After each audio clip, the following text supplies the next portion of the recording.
It is 6 o'clock and the Kerrville City Council is now in session. And Ms. Eichner will lead us in our prayer and our pledge. Let's stand together. Please join me in prayer. Lord, as we come to you tonight, the first thing we are so grateful for is our rain. We would love to have had more, but what we had was welcome and a wonderful relief. We say thank you.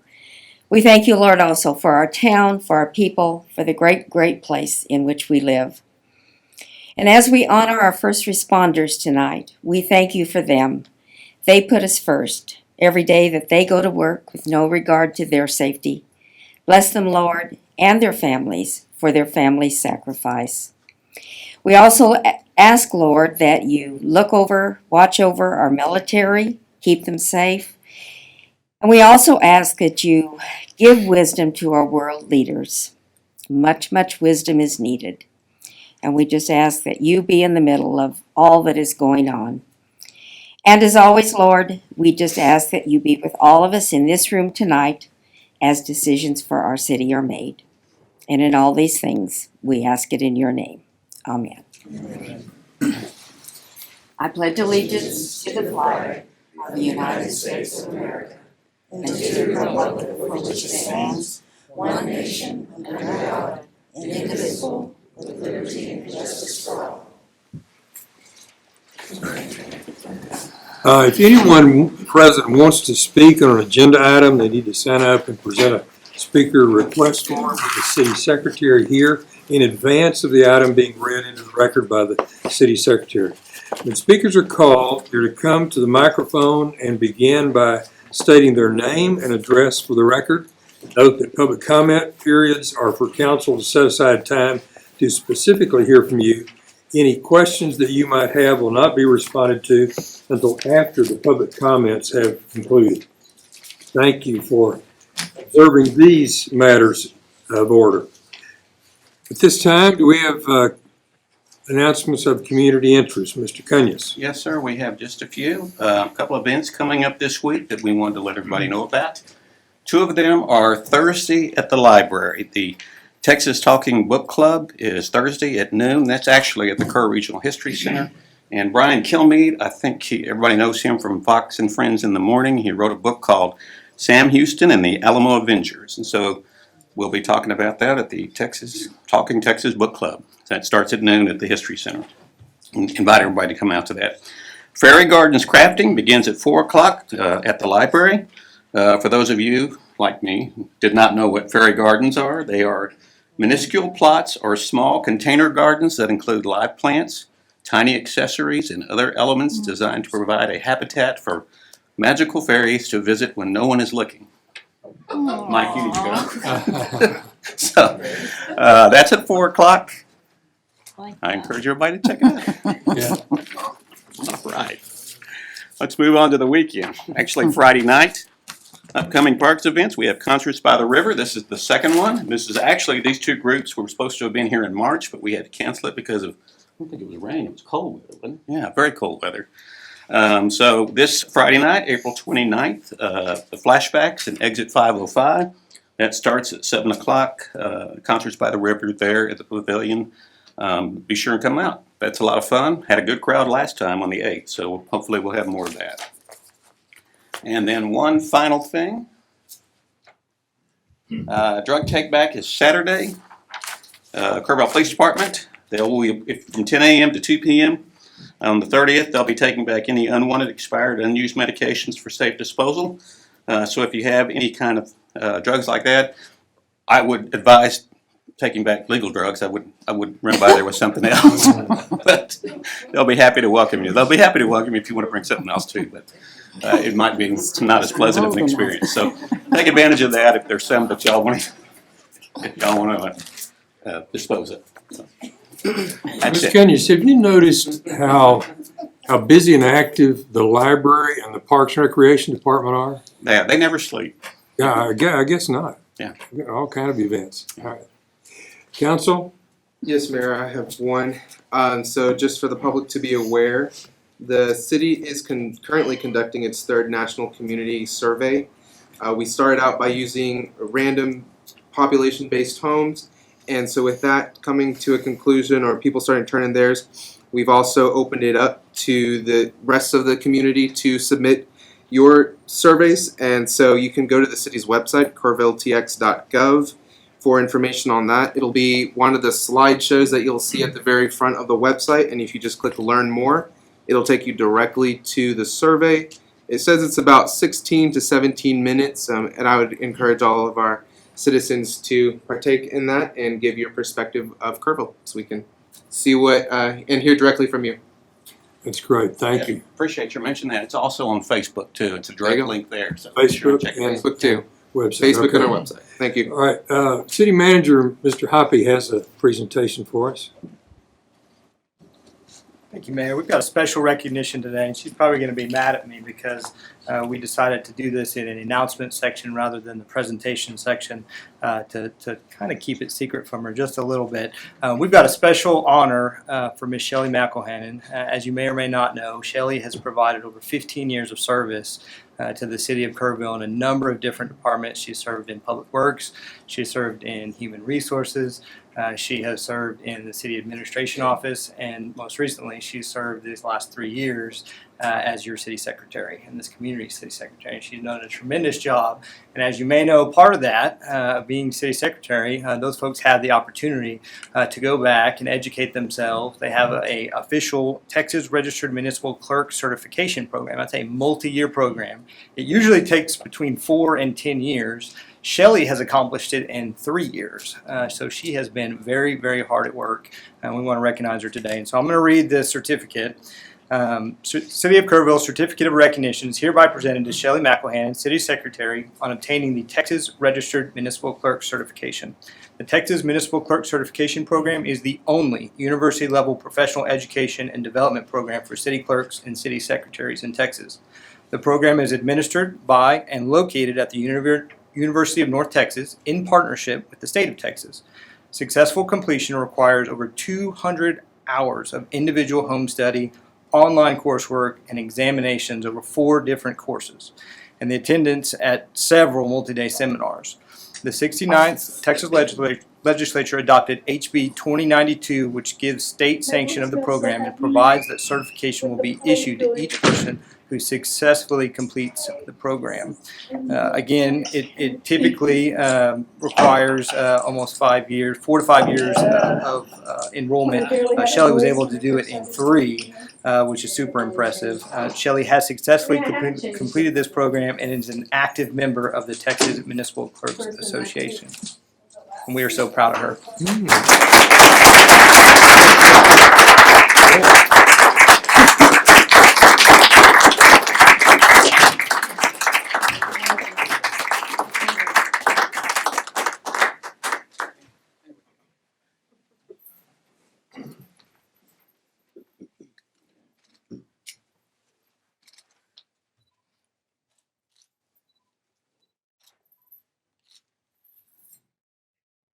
All right, good. Good job, Thank Shelley. you.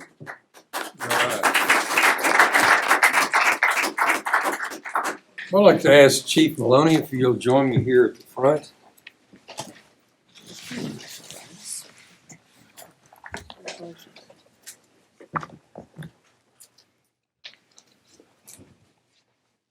If you will join me up here.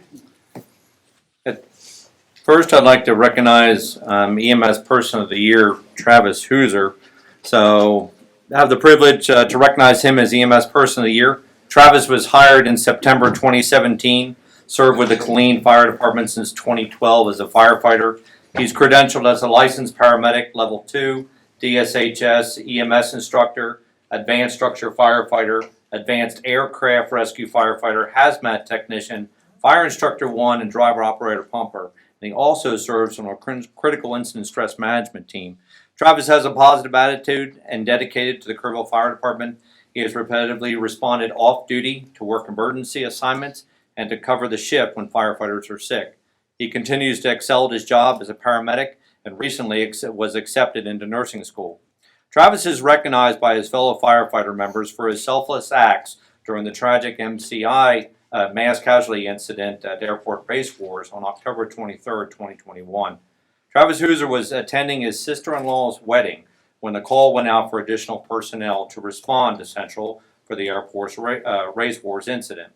Travis left the wedding just before the ceremony and staffed one of our ambulances to ensure that we had continuous EMS coverage for our citizens during the incident. He extended his kindness when the 20 department members that responded to the incident needed to attend a critical incident stress defusing later that night. He continued to staff the ambulance until the defusing was completed around 9 o'clock. On top of this, his family brought us leftover barbecue so the crews would not have to worry about dinner.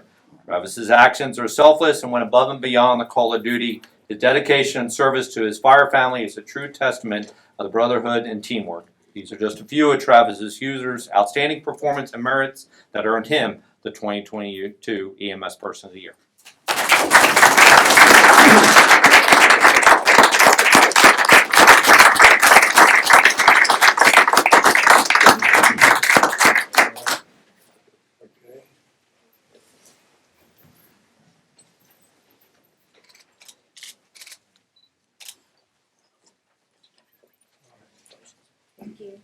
Chief, I want to make one comment about what the presentation you just made. The training, continual training that these officers receive is exceptional. And the council, the city have brought salaries and benefits to a place that we don't have the threat we once had of folks picking our folks off, because they have to do a lot to qualify to be on the force, and then the training that they get, it's huge investment in them, and we're proud of them. All right, okay. Thank you. Next, I'm proud to recognize Mason Lindner as the Firefighter of the Year. Mason was hired in March 2019 and served with Travis County ESD number 1 as a firefighter since 2017. Mason is credentialed as a basic structure firefighter, paramedic level 2, and recently joined our special operations unit as a tactical medic, and has accepted the responsibility as a field training officer. Mason consistently reports to duty with a can-do attitude and a passion for this job. He has accepts and welcomes new challenges and strives to get better every day as a firefighter paramedic. Mason has a great work and knowledge of firefighting and loves to train and teach what he knows to newer members. He can usually be found explaining something about the engine or out in the drill tower running the guys through a training evolution. When family comes to the station to look at a truck, Mason is sure to give the kids the grand tour and make them feel like one of the crew. He is an all-go and no-quit when it comes to this profession. Everything done with a positive attitude and team mindset. Mason is a stellar representative of what we should strive to be as a firefighter and paramedic. He believes in the mission of exceptional team, efficient methods, and excellent service, and truly cares about our citizens and genuinely wants to help people. These are a few of Mason Lindner's outstanding qualities and traits that earned him the 2022 Firefighter of the Year.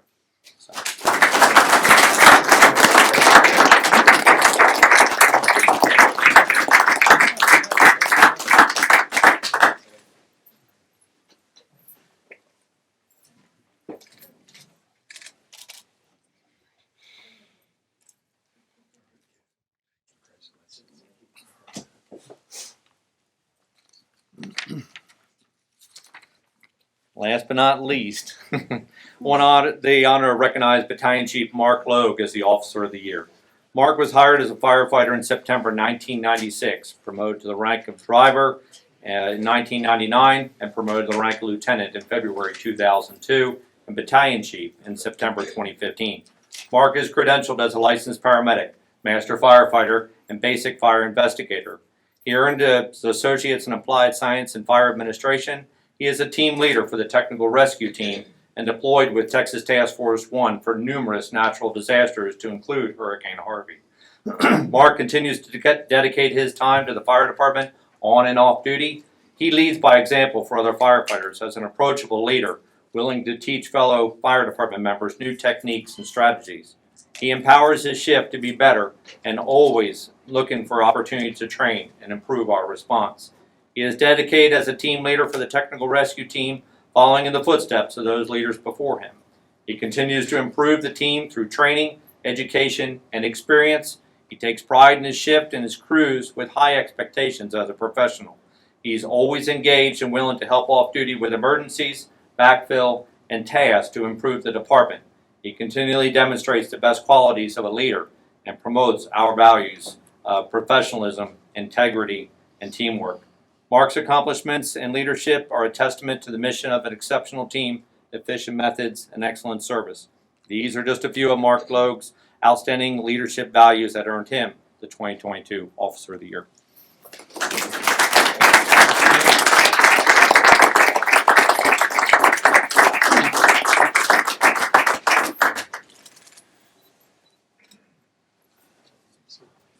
Eric, can we get all three together? Sure. Yeah, let's have everybody up here.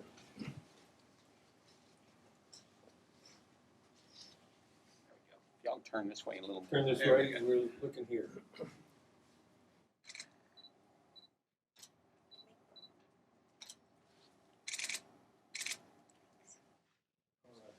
Hey, before you sit down, real quickly, the award ceremony recently in dinner over at Tucker Hall at St. Peter's Church was, from hearing about it, reading about it, was so interesting.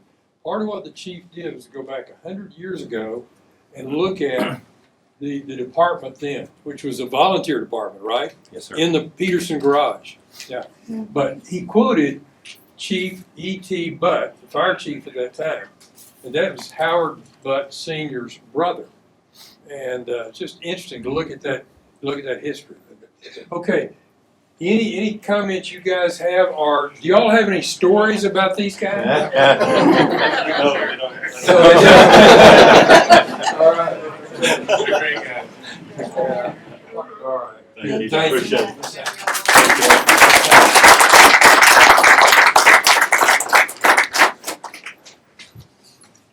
I would like for Ms. Eichner to join me here, and Albert Vasquez, if you will come up here.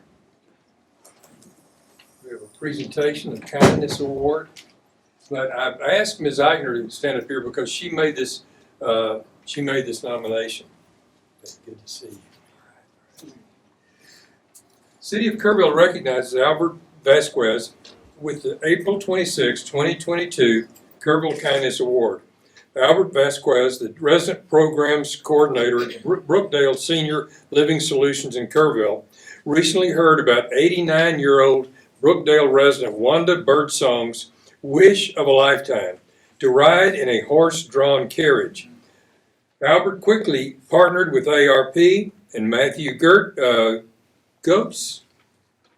Yeah. A Big Horse Carriage Company in Kerrville, to ensure that Birdsong's wish became a reality.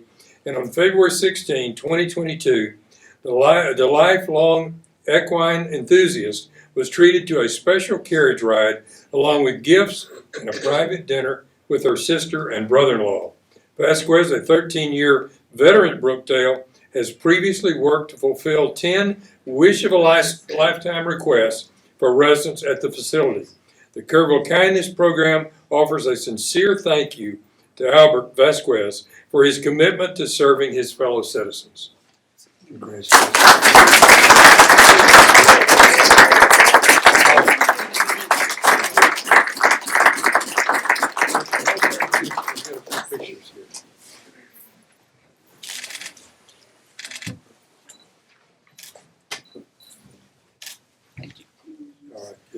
This young man was a student of mine many years ago at Notre Dame.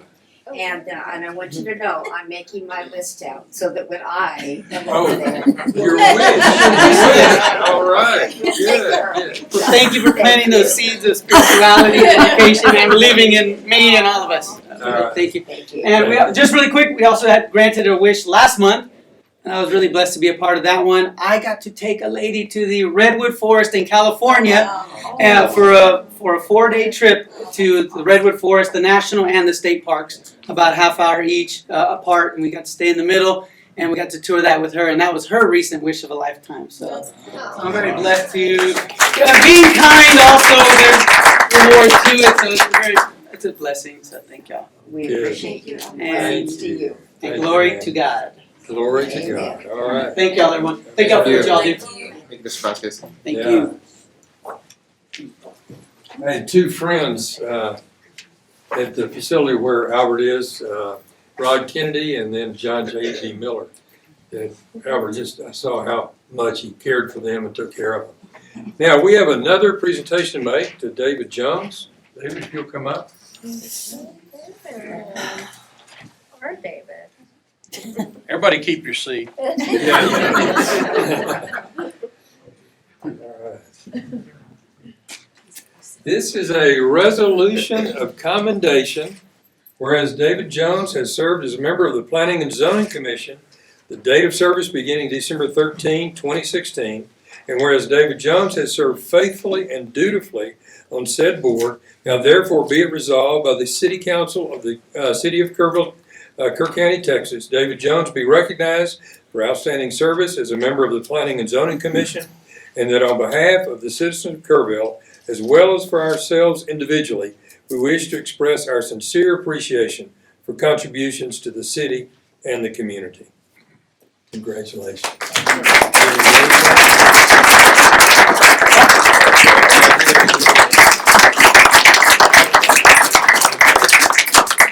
So I guess the check is in the mail. Yes, it's been quite a bit of a challenge.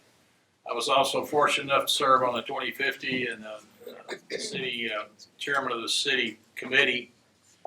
And I find it a great deal of satisfaction that we now have a zoning code that fits our city and helps. And we get to look at things, massage it a little bit, and give it to these nice folks and to do something with it.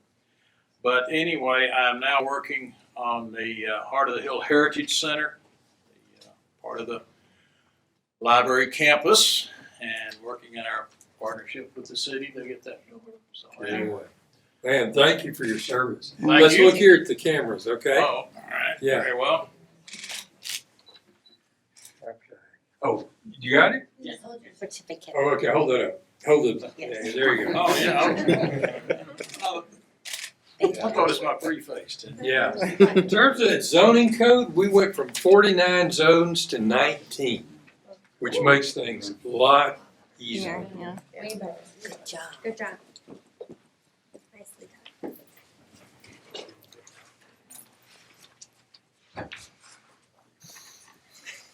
Okay. We come now to the Visitors Citizens Forum. Do we have some people signed up? Ms. Yes, we McLambert? have 7.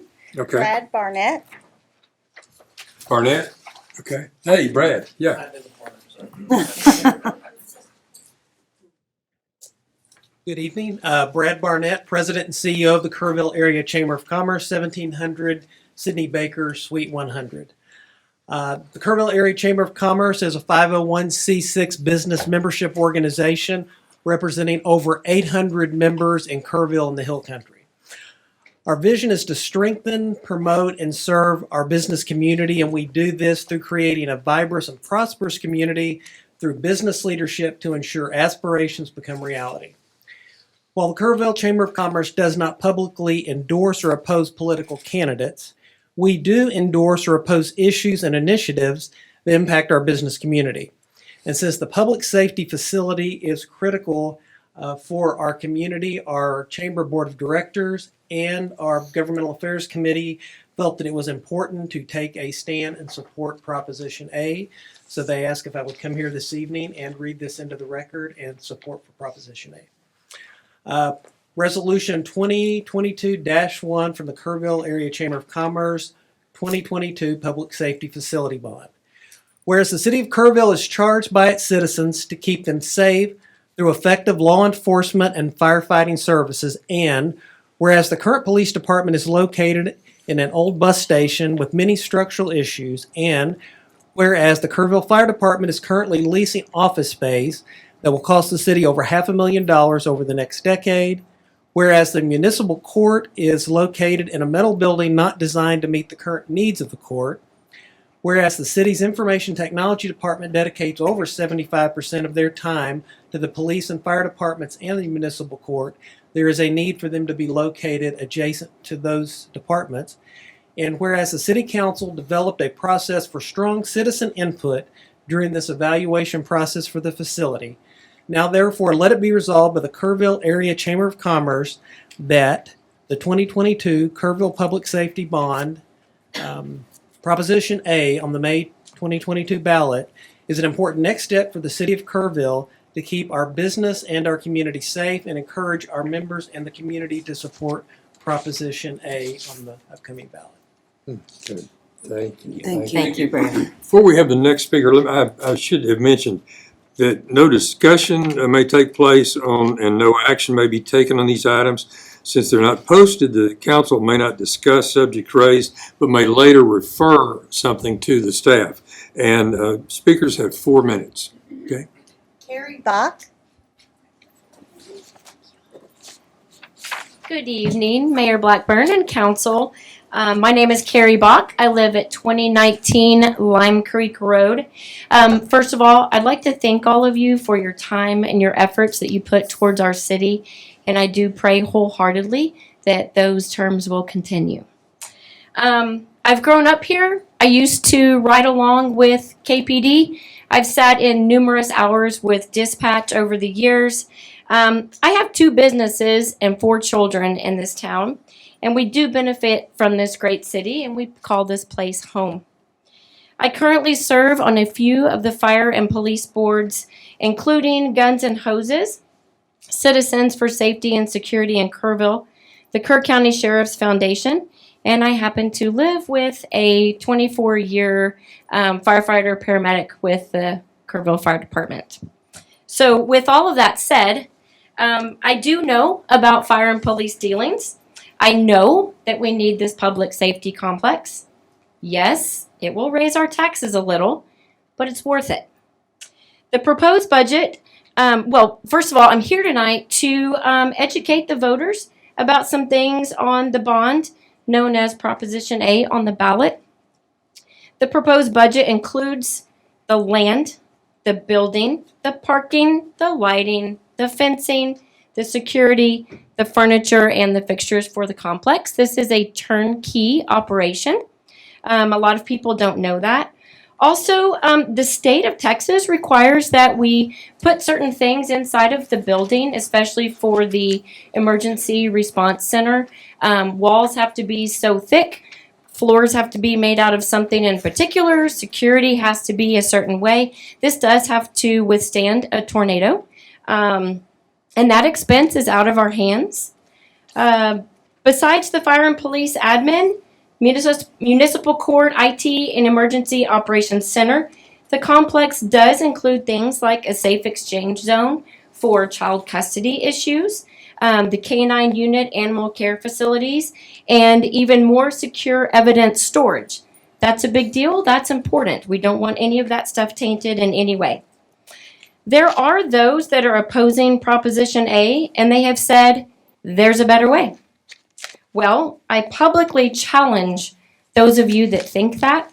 I publicly challenge Bates, Monroe, and Hannah to prove their better way before Election Day. Where are your numbers? Where is your proof? And where is your study? Kerrville has a community vision that states Kerrville seeks to attract economic growth and development and provides opportunities for prosperity. I personally believe that some of these candidates are already not following that vision, and they are blurring our future. Thank you. Thank you. Thank you. Lane Guerrero. My name's Lane Guerrero. I live at 307 Lakewood Drive, and I am pro Proposition A. My journey started with the petition. I signed the petition. When it was presented to me, it was, there's a big building that we're building. It's going to cost so much money. I think we should vote on it. And so that seemed like common sense, and I signed the petition. Then I was put on the bond committee. I got to learn a little bit about that. And then now I'm with Citizens for a Safer safe and secure Kerrville, and I've been donating my time and efforts to help get the bond passed. And tonight I want to say, I did have a chance to go listen to the opposition. I went to their meeting last night and I really learned a lot about why they didn't want to support the bond. I think we have a lot more in common than differences. I think, our general problem is communication. They feel like that possibly there's not a lot of transparency. They also feel like they don't want their taxes raised. But tonight I want to say that if you vote against this bond, you'll probably be paying higher taxes. And there's a reason for that. And the reason is inflation. So right now, where we are, we don't have the luxury of waiting another cycle, another year, because interest rates, as we know, not as we're guessing, we've been told by the Federal Reserve that they're raising rates over the next 12 to 24 months. And right now, if you look at municipal bonds, you're looking at 3.5% or 4%, but in a year or two, it could be 7% or 8%. And that seems like a lot, but if you remember back in the 1980s, early 80s, the rates on the municipal bond, the 20-year, went from approximately 6% to 12% in 2 years. And they were fighting inflation just like we're about to fight inflation. So if you vote yes, you're actually going to get to do something that's going to cost less. If you delay it, the bond could cost more. So a vote for Proposition A is a conservative vote. A vote no against Proposition A is only higher taxes. So I just wanted to sort of say that. And I also want to say that, the idea that this is a Taj Mahal or grandiose, I don't believe that because there hasn't been a design. What we have is a $45 million approval for a bond issue and not a design. So there's nothing really there that says it's going to be grandiose. We haven't gotten that far yet. So please support the bond. Again, if you vote no, you're going to actually, and ironically, vote for higher taxes. So that's it. Thank you. Thank you. Mindy Wendeley. Good afternoon, Mayor and Council. My name is Mindy Wendeley, and I reside at 382 Inglewood Drive. I will echo Carrie's very eloquent statement about thanking you for your service. I have been right where you are. Well, not exactly where you are. It was a little bit less digs than this years ago when I was on City Council. And so I know the servant, the leadership that you provide is very special. Many of you know I'm a native of Kerrville, and I have seen this town growing up here as a youngster, went away and came back, and went away and came back. It kept bringing me back here. I'm a fourth generation Kirkcountian, a proud heritage. I care deeply about this city, as you do. In the last 3 months almost, I have visited with almost hundreds of people who care about this city. I applaud every one of you in this room, and maybe not in this room, that are running for an elected office. I applaud that because it takes time and effort and sincerity on everyone's part to do that.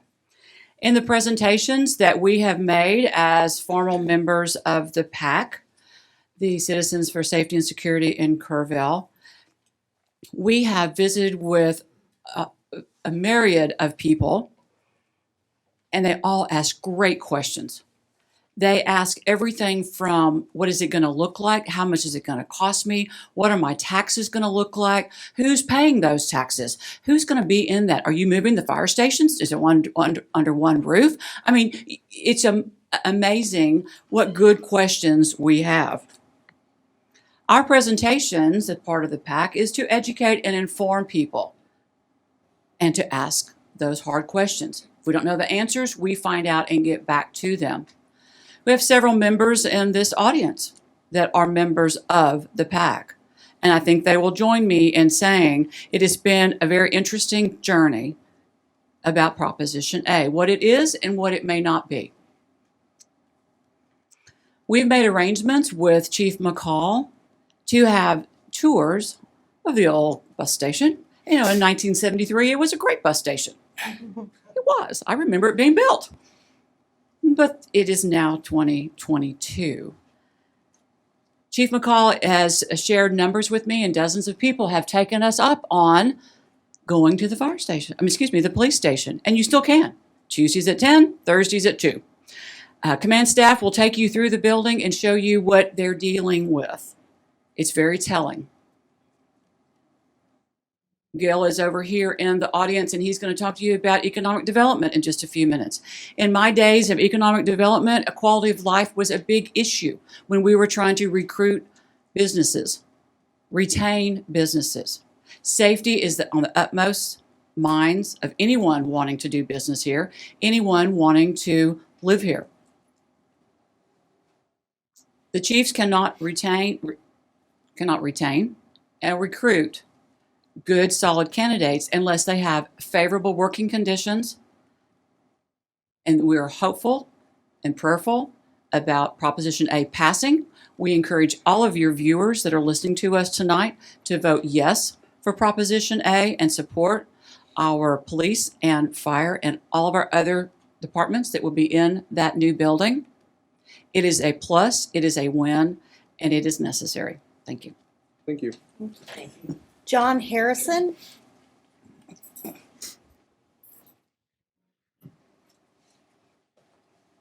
I support Proposition A.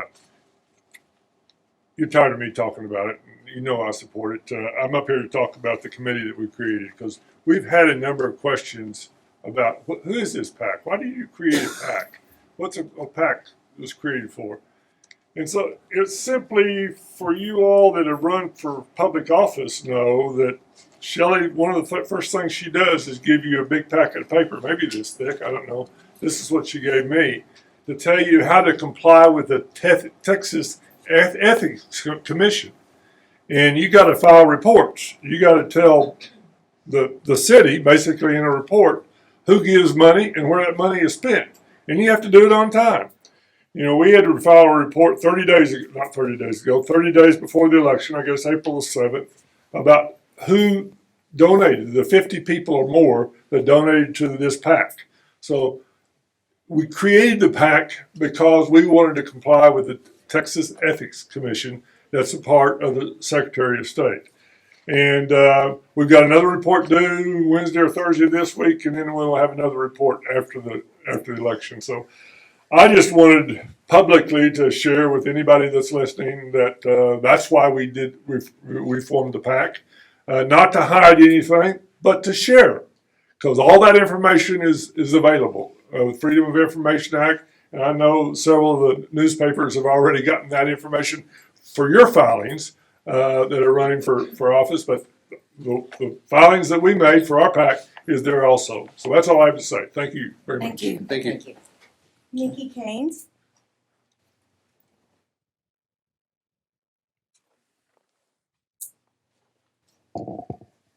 Nikki Keynes, 1809 Mount Laurel.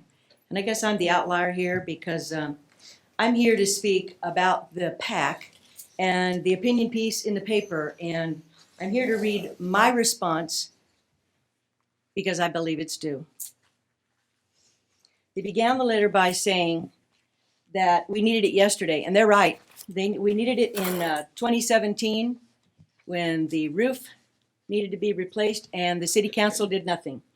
They didn't plan further. Right again, when said that if not delayed by let us vote, last year it could have cost less, but I want the voters to speculate how much less if action had been taken in 2017.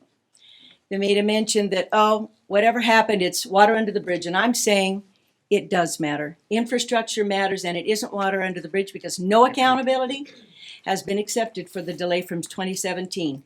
No explanation as to why funds were not allocated in the budget. This being an infrastructure need, the responsibility lays at the feet of the city council, which includes Judy Eichner, who served for 4 years during that time and is now running for mayor. I have to say this because, unfortunately for the PAC, I did not like the condescending tone of blaming the voters for not being informed.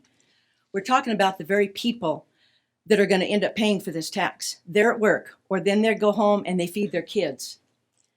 And to be totally honest, the two ballot measures, one by Ingram School District and ours, if you compare them side by side, the only difference is the final wording.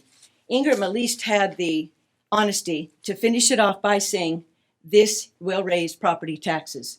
But if you want to inform the voters, I think that should have been put on the ballot.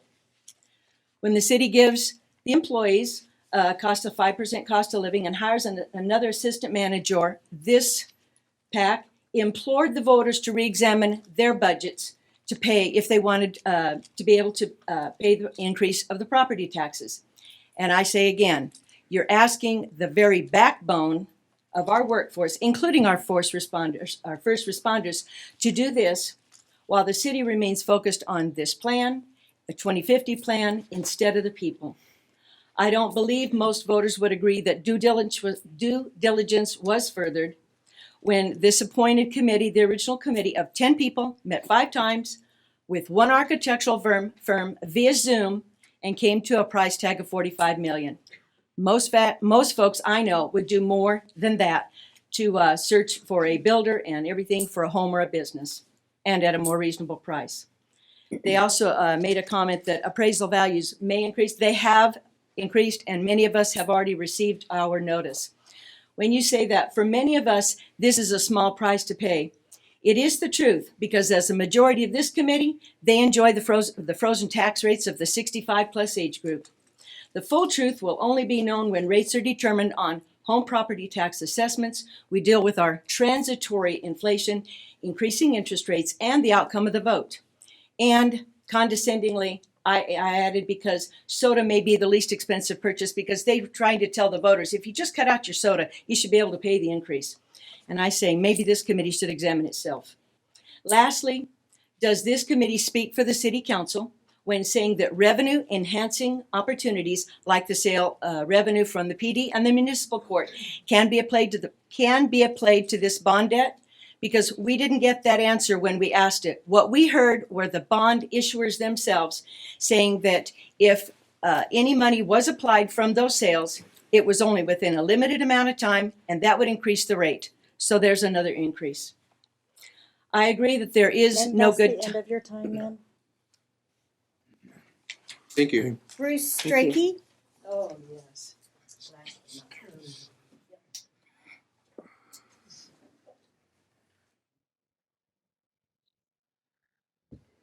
Bruce Strachey, 615 Earl Garrett Street.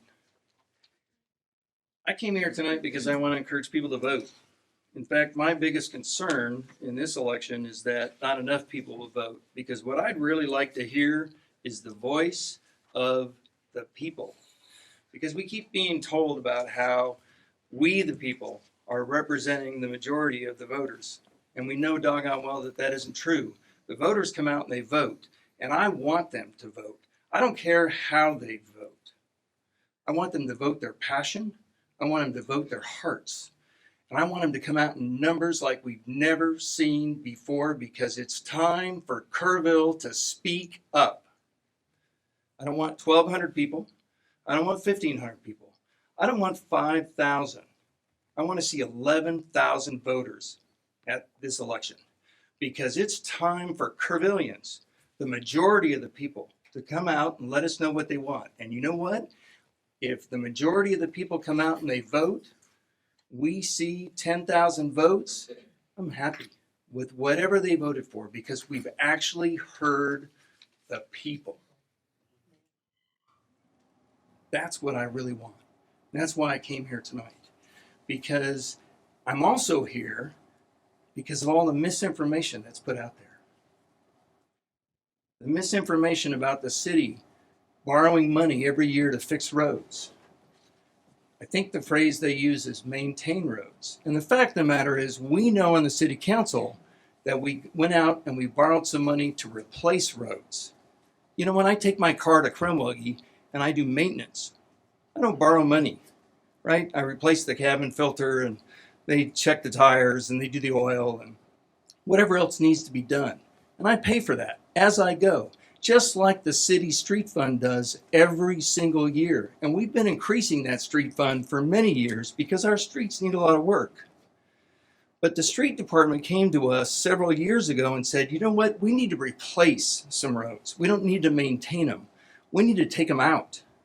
We need a new road. We need to take out the pavement, the road base, the curb and gutter, and it needs to be all new. And you know what? We borrowed some money to do that. That's not maintenance. That's replacement.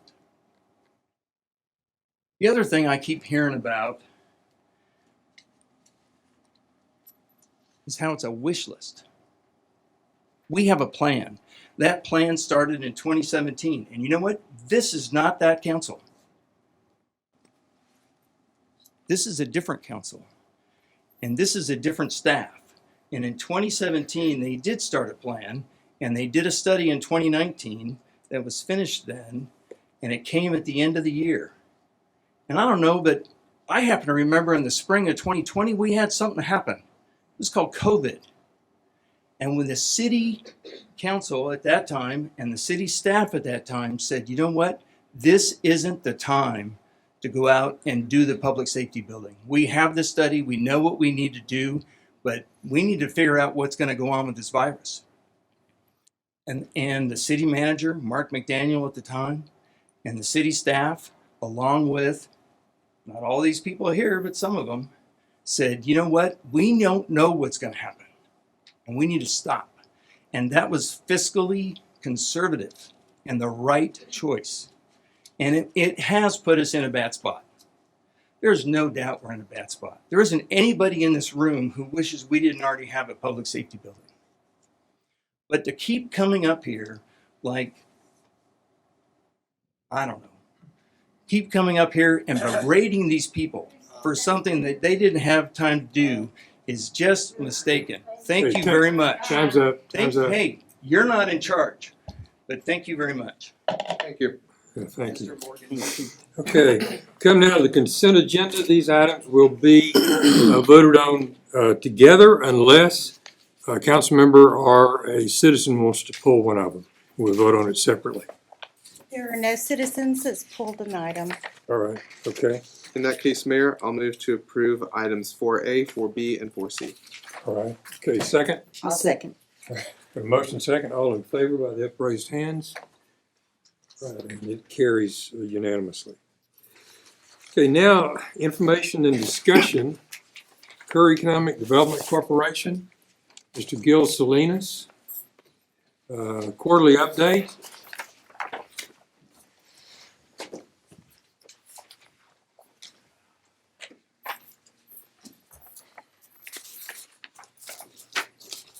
All right, I'm glad I have my notes.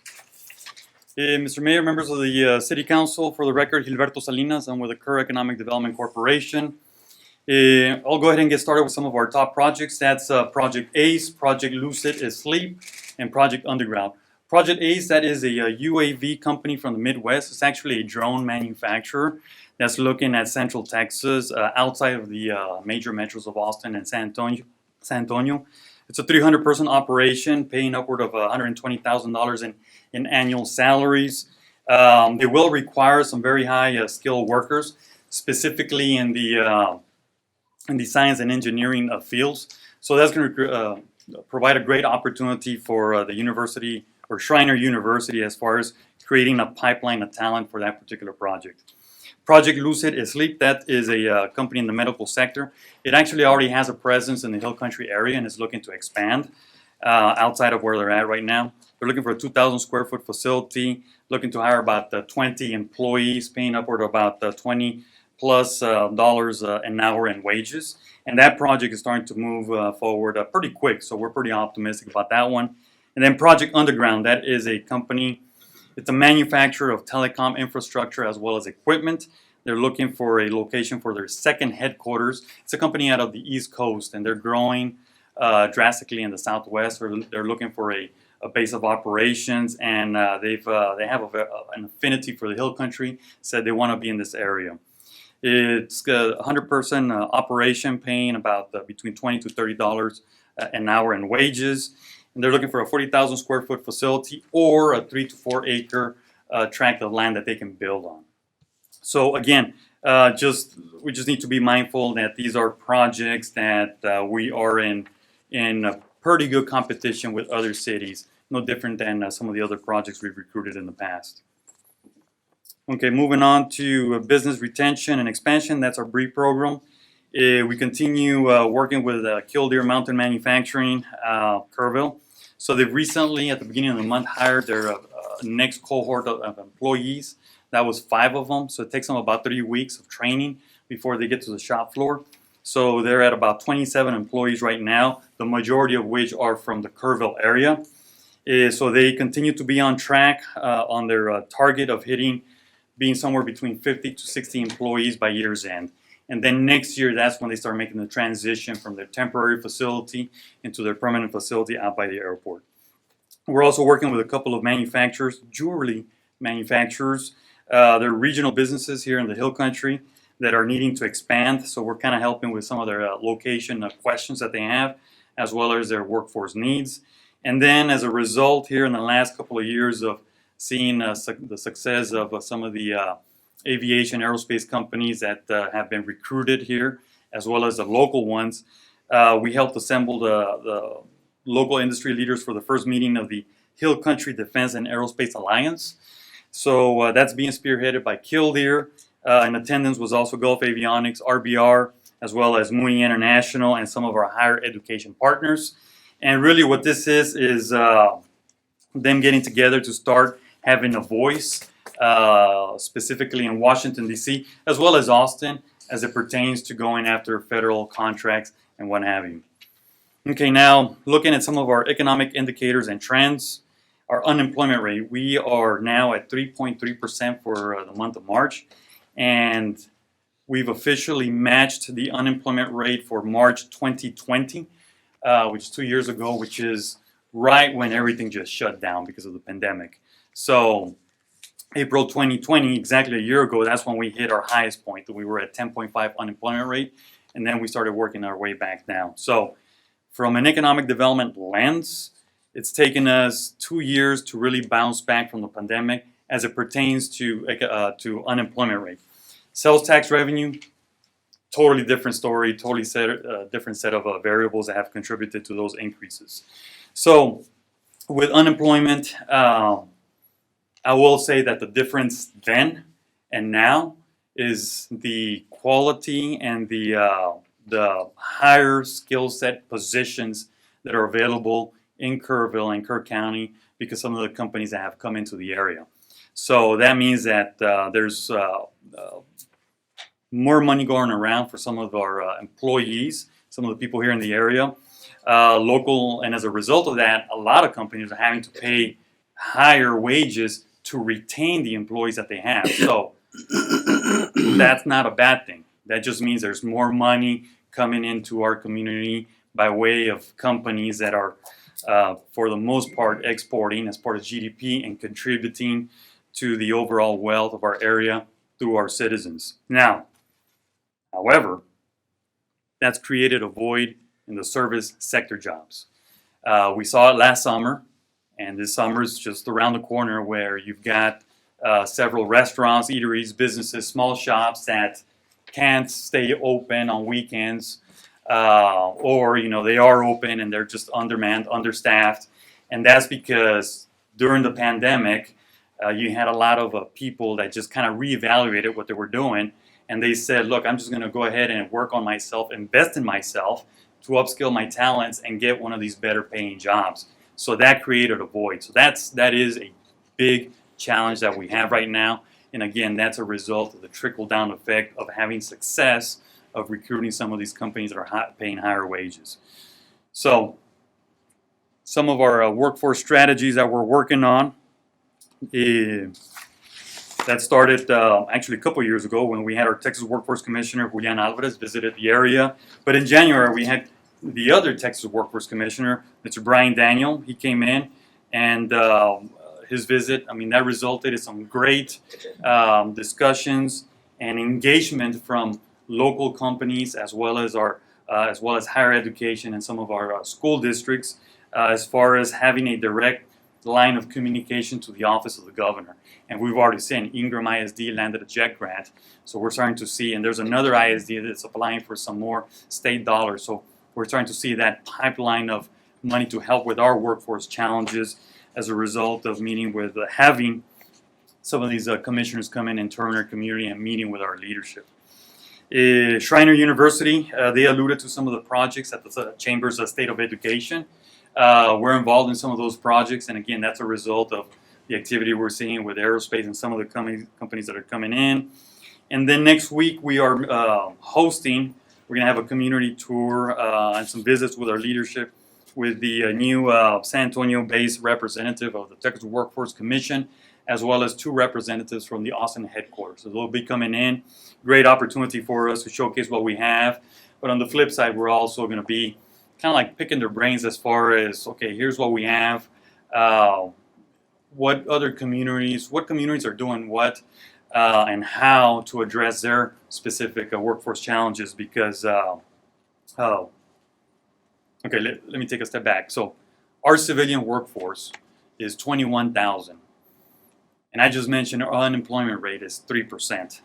So that means we have a little over 700 people that are unemployed in our community.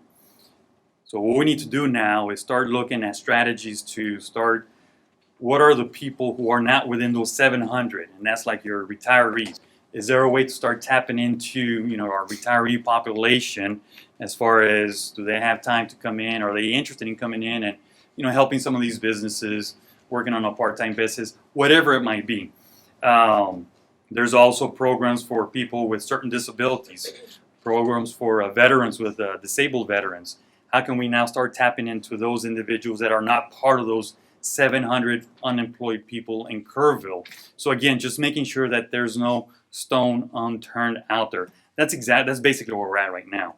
In addition to that, kind of like as an EDC, and we have the wherewithal to, or as per the state statute, we can do this, is do we start looking at perhaps partnering with certain entities or the private sector or maybe the educational sector to create childcare programs to start bringing out, again, from the 700 people who are very reluctant to come back into the workforce because of a COVID or whatever it might be. Would that help bring some of them out? So again, that visit's going to serve that purpose to start really, generating some ideas to make sure that there's no stone unturned. Now, to put things in perspective, there's 1,100, our last tally was 1,100 open positions. And these are some very good paying jobs in Kerrville. So that's a combination of James Avery, the state hospital, Pearson, again, Killdeer. I mean, they're ramping up, Gulf, and then OWL just on the other side of the Kerr County line. They're very, very aggressive in recruiting in Kerr County, which is good for our citizens. I mean, there's money that's being imported from outside, but we also need to take care of our own companies. So whenever we meet with some of these companies, I mean, I almost feel embarrassed walking into the doors because I know exactly what they're going to say. And verbatim, this is what they're saying. They're saying, we're holding on, hoping that some of these new residential developments, and I have to be careful how to say this, these new residential developments come online sooner than later. So what they're saying is we just need more human bodies, because those are the numbers. Okay, moving on to other strategies. We've got the Kerr Entrepreneur Center. So that's specifically designed for our local entrepreneurs, some of our innovators. And we've got, several, virtual courses and programs through the end of the year. Networking for Hispanic women entrepreneurs, small business development, SB Loans 101, intellectual property basics, so on and so forth. So again, the goal here is to keep our local entrepreneurs from leaving our community so they can stay here and grow roots in our community and ultimately contribute to our sales tax revenue, our city coffers, property tax, and in addition to that, create, additional jobs. Another strategy, there it is our Career Day Signing Showcase. So that's on May 11th, the 13th, and the 19th. So we're working with Kerrville ISD, Ingram, and Centerpoint ISDs. So basically what this is kind of like when an athlete has a ceremony and they're going to announce, what the college they're going to be signing to go play for. That's exactly what this is, except we're doing this for our high school kids, teens, young adults that are graduating with a certain skill set, because the school districts that I mentioned, they already have some great programs. So they're already graduating with certain skill sets that are in demand with some of our local companies. Some of those skill sets, advanced manufacturing, they're starting to dabble with aerospace, auto technicians. I've got some of the local dealerships, calling that, hey, we're paying $70,000 for auto technicians. I'm like, oh my God, it's like, sign me up. No, that's a joke, but I know about cars. But so these are very good paying jobs, right? So, so that's what we're working on, to highlight those kids that are graduating with those skill sets and are already signing with some of these companies. And this is interesting because this idea came out of the Innovation Forum in November. We had a prominent site selector visit our community, toured our community, met with some of our leadership, and spoke at the Innovation Forum, Mr. Don Sheldall. And he said, you'll have a lot of great things going on, but as far as workforce, here's something for you to consider. And he mentioned this event. He said, because the companies that I represent, that's exactly what they're looking for. Communities that are working with the local school districts, community colleges, to bridge the gap with industry. So we're like, well, we're not going to reinvent the wheel. So we started this program, which is going to be next month. Okay, 2 more slides. I'll be wrapping up here. Our next event program is the 3rd annual Curry Top 40. Nominations are coming in from a 9-county region, so we've expanded it a little bit more. Deadline for those nominations are June 27th. Recipient notifications in August, and then the award ceremonies on September 8th at the Arcadia Live. And then what has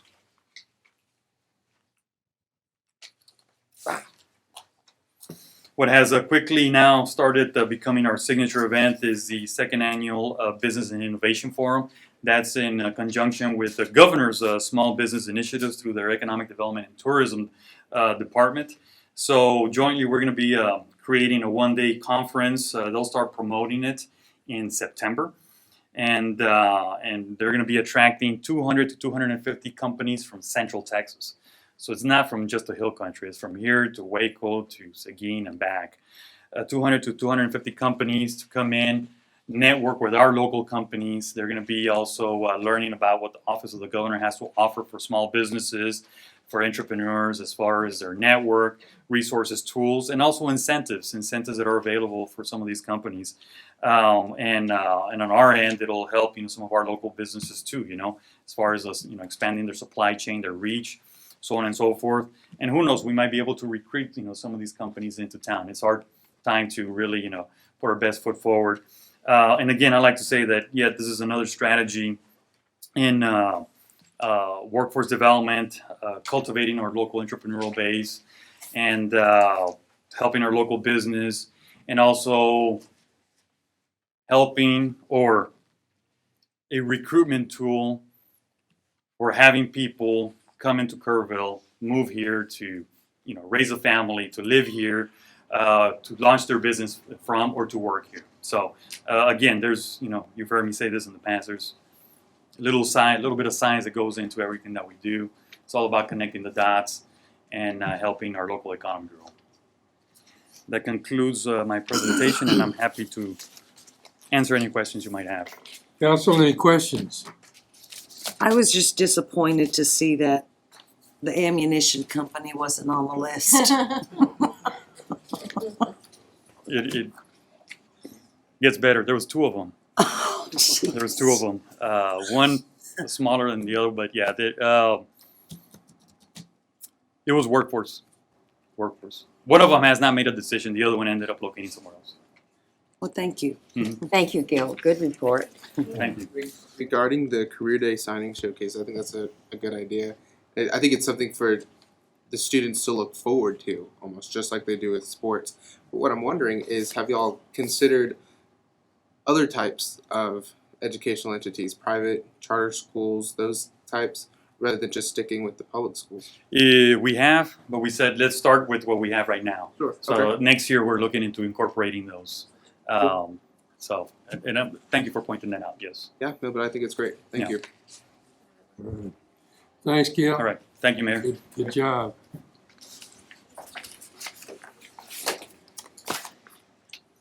Okay. Our financial report, Barron's. Good evening, Mayor and Council.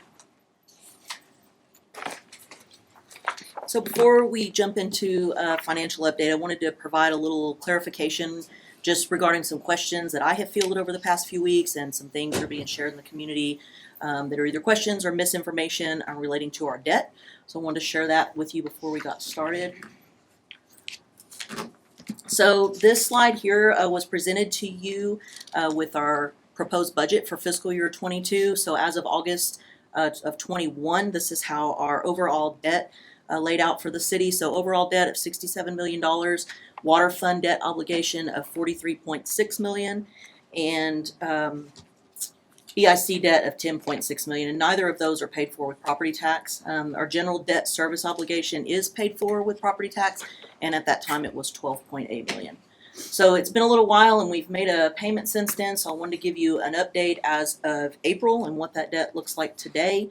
Overall debt obligation $65.5 million, with the same kind of breakouts, with water being 42.6 and EIC being 10.4, with general debt service, which is the only one paid by property tax, being 12.4 million. So that's as of this morning actually. Debt payments are made in August and February, so that's why there's a little bit of a difference, because we've actually made an additional payment since the last time I presented to you. Small information about general fund debt paid with property tax. In 2019, as we've talked about, we issued a $10 million debt piece for streets and drainage. Prior to that, the last debt piece that was issued in the general fund was in 2006. Which was a $2.8 million piece for construction of Holdworth Drive. So in between there, anything that's happened in the general fund has been refunding or refinancing, which has just allowed us to take care of better rates, take advantage of better rates. So just want to give you a little bit of information there. And then not to throw you, but I am going to start with hot fund today, and mostly because I've had a couple of questions relating to that, so I thought it was important to point out a couple things here. So remember that state law governs how we can spend these funds, and so these are funds collected at hotels for stays by tourists or other. So we can only use these funds to promote tourism or the convention industry. So we are really restricted on that. So that's important as we talk about budgeting and how we're going to spend money. So moving through March, which is actually for February stays, we're still running about 18% ahead of fiscal year 21, which is really strong for a hot fund. The Kerrville Sports Complex had 2 tournaments in March, which were about 80 tournament teams. So with 12 to 13 players, you can imagine how many people were here. We did have 1 cancel due to weather, so we would have had 3 teams. So those teams being in town does drive our hotel occupancy tax revenue, obviously, but also our sales tax, which is what we do that helps us offset some other things. This was an interesting slide that I just wanted to show you. We keep talking about inflation and just kind of looking at where we were in March of 22, 8.5%. Inflation, which is the highest we've seen since December of 1981. With that in mind, the city is subject to the same inflationary impacts as everyone else, so we're really trying hard as staff to hold the line and do what we can to make sure that we're staying within our budget and operating still in a good way. Moving on to the general fund, so property tax collections were 95% collected so far, so that's really good. Our budget is 98%, so have every confidence that we'll be able to make that budget. Sales tax still maintaining an average increase of 14% over 2021, with our highest increase categories being retail, wholesale trade, manufacturing, and food service. April sales tax has been received, and we're showing a 19% increase over 2021. But keep in mind, this could be a little bit inflated because in 2021 we had Winter Storm Uri in February, so we had a lot of closures. So we're just following that to see how that comes out in March, see what the trends are, but still staying really close to trends. So overall, general fund revenues, recreation revenue better than budget and better than last year. So just a side note, for April, Kerrville Shriner Park was fully booked for Easter weekend. So RV, cabin, and tent sites all completely booked. Services still running better than budget, primarily due to EMS revenues. And then intergovernmental better than budget due to the timing of that KISD reimbursement that we get for resource officers. And it just kind of depends on when in the year that payment comes through. So that will flatten out. Here's your revenues by category. So you can see that because property tax is at 95% collected, that percent is not matching up with what we budgeted, and neither is sales tax. But as property tax starts to max out and sales tax continues to grow, those two will come together, and so it'll be a little bit more in alignment with the way we budgeted. Sales tax trends, I showed you this, I think, the last couple of months. Trend lines are really consistent and a good predictor of estimating for current year and then also for the next fiscal year as we're starting to talk about budget. Just keep in mind, and I've said this before, but it's been a while, the top 5 sales taxpayers that we have represent 30% of our overall sales tax revenue. So while it is strong, we do need to just keep that in mind when we're budgeting and keep kind of a conservative methodology when it comes to sales tax, because there's a lot of variables that we just can't control. Okay, looking at general fund expenses, better than budget on personnel and maintenance categories, and we'll continue to have some staffing shortages, but really working hard to recruit and have hired some people. So looking good there. Supplies higher than estimated year-to-date budget. Remember, gas is in that category. So year-to-date we're $40,000 ahead or worse than we were this time last year. So spend a lot of money on gas. But again, departments are keeping the rest of their lines in control to be able to offset some of that. Also increase in other supplies due to inflation, but also timing of purchases. So throughout the year, departments will spend in some different patterns. And so as we go through the year, that'll start to level out closer to budget as well. Overall expenses better than budget to date. And again, the change in the transfer was just related to that budget amendment that we did in February. Here's your expenses by category. You can see they're aligning nicely with budget. That's what we always like to see, that we're doing a good job when we're budgeting and that we're actually spending aligns with the way we planned. So that's good news there. Moving on to the water fund. So water sales currently behind estimated budget to date and behind last year. And we've talked about this quite a bit. March of 22 revenues were $98,000 better than March of 21. And April, it's not included in this, is $71,000 better. So we're continuing to monitor that with the dry conditions. And again, yes, thank God for the rain. It was such a blessing and nice to see, but it does have a big impact on our revenues one way or the other. Sewer sales still ahead of estimated budget and ahead of last year, but again, that's a much more stable revenue source. And residential sewer averages came out in April, so everyone should have seen those reflected on their bills, and their utility department has been working through that when necessary. Okay, overview of water revenues. These just line up as they are presented within the budget book for you. Total fund revenues have made up some ground, and we're running ahead of year-to-date budget estimate and ahead of last year, primarily because sewer is offsetting the shortfall in the other categories. So here are your revenues by category, just for presentation only. You can see that a little bit out of a line just because the water and sewer differential. But again, just continuing to monitor that as we go into the hot months and see what everyone does as far as irrigation. Here's your expense summary for your water fund. Remember that a large portion of supplies and maintenance is driven by water that's being produced. So when consumption is down, then supplies and maintenance are going to be down as well. Supply shortages are also a contributing factor. So we have a lot of things on order that are just taking longer to come in. So we're hoping that we'll get some of the product in this fiscal year. We have seen an uptick in the sale of new meters, so that's going to also increase the capital outlay expense, because remember, anything that's new that goes in the ground adds to that capital outlay.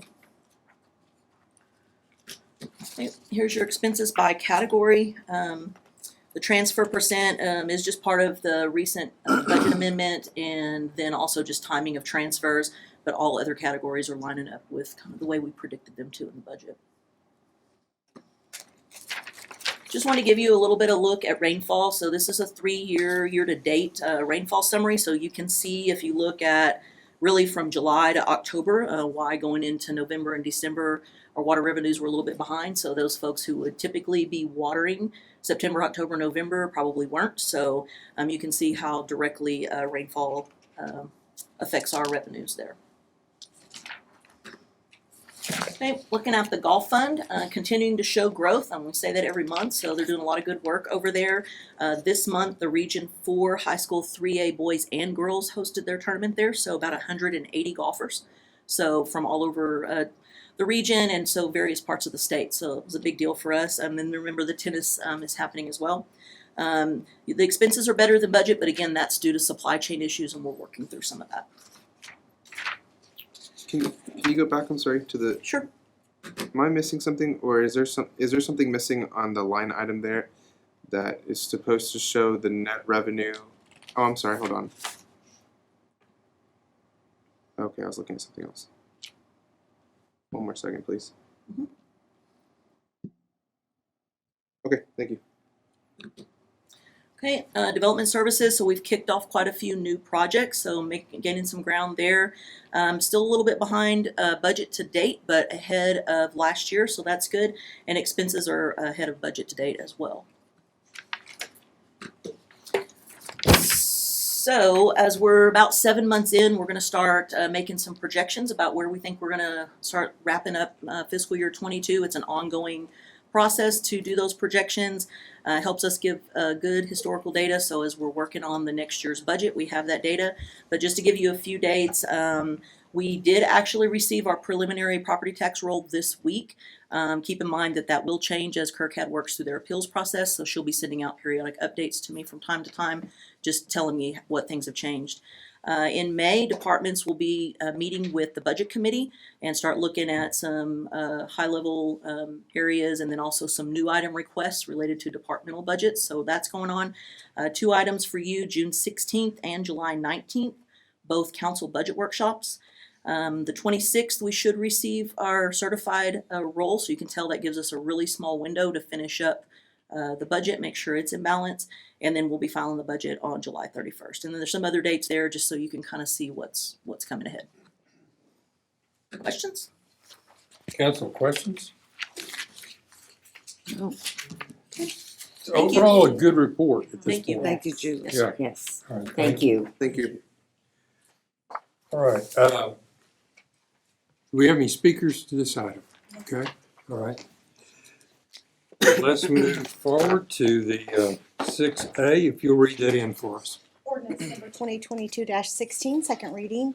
An ordinance amending Chapter 60 Code of Ordinances, City of Kerrville, Texas, Chapter 60 more commonly known as the City Zoning Code, by changing the zoning of a property known as 601 Royce Street, which is out of Cage Survey number 116, abstract number 106, and within the City of Kerrville, Kerr County, Texas, from a single-family residential zoning district R1 to a light commercial zoning district C2, and providing other matters relating to the subject. There are no citizen speakers signed up. Okay.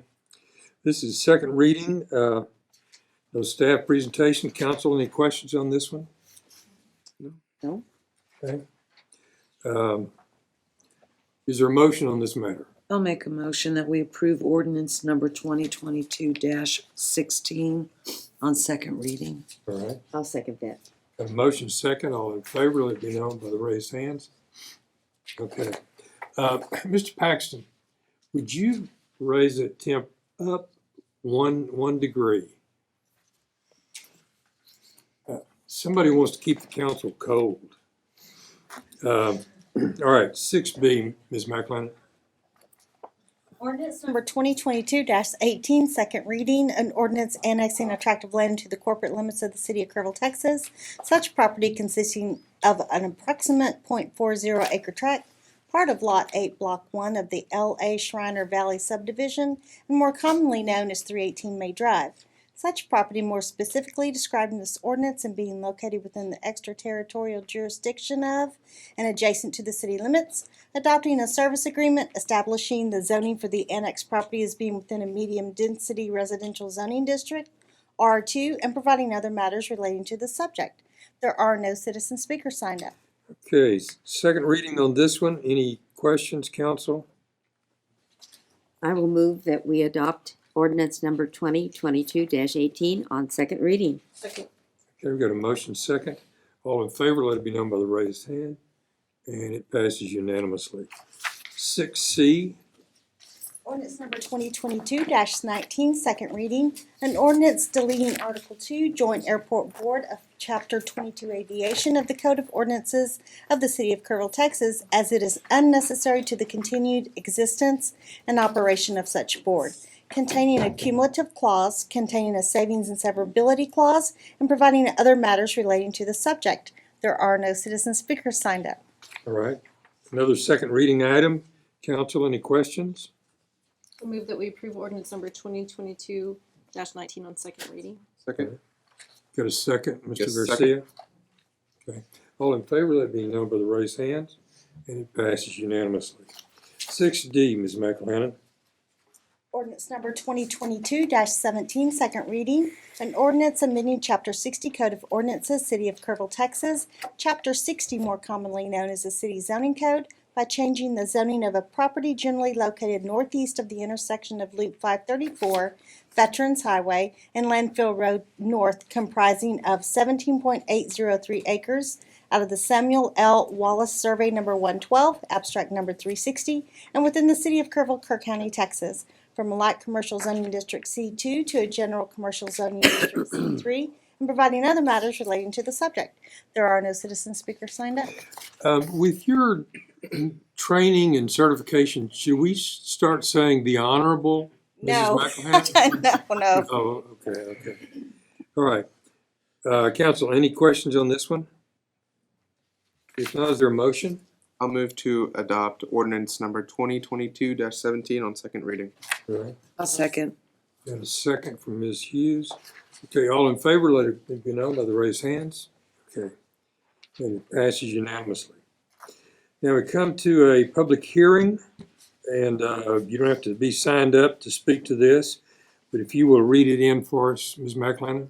Resolution number 18-2022, a resolution granting a conditional use permit to authorize an automobile service and repair major as that use is defined within the zoning code, Chapter 60 Code of Ordinances of the City of Kerrville, Texas, on property generally located northeast of the intersection of State Loop 534 and Landfill Road North, and comprising an approximate 3-acre tract of land out of the Sam L. Wallace number 112, abstract number 360. Said property is located within a general commercial zoning district C3 and making said permit subject to certain conditions and restrictions. There are no citizen speakers signed up, however, this is a public hearing. Right, okay. Mr. Paxton. Thank you, Mayor, Council. This is a request for a conditional use permit for an automobile service shop.